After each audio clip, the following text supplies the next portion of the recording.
candy shop of witch cat hair. In a small English town, tucked between two hills and a caramel factory, there was a sweet shop that opened only once a year, on Halloween night. The shop was run by Madame Cathair, a tiny old woman with a bun as pointy as an ice cream cone, and a smile full of licorice teeth. No one knew where she came from.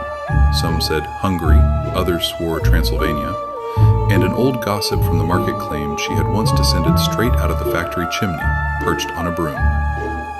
Every Halloween, daring children stepped into her shop.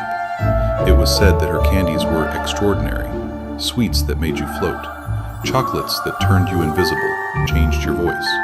But there was one rule: never eat more than one treat. Of course, children never listened. That year, Toby, 9 years old, walked in with his pockets full of mischief.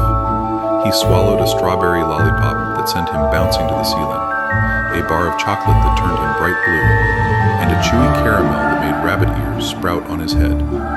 At first, he laughed so hard he could barely breathe. But soon the transformations piled up.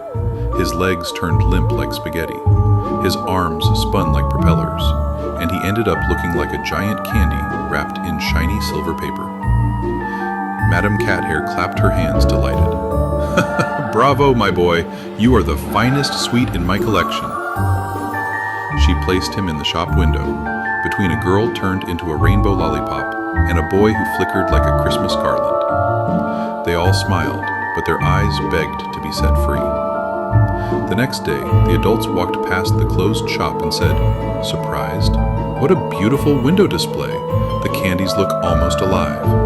And in the window, Toby swayed gently, unable to speak, with a sugary taste stuck in his throat for all eternity.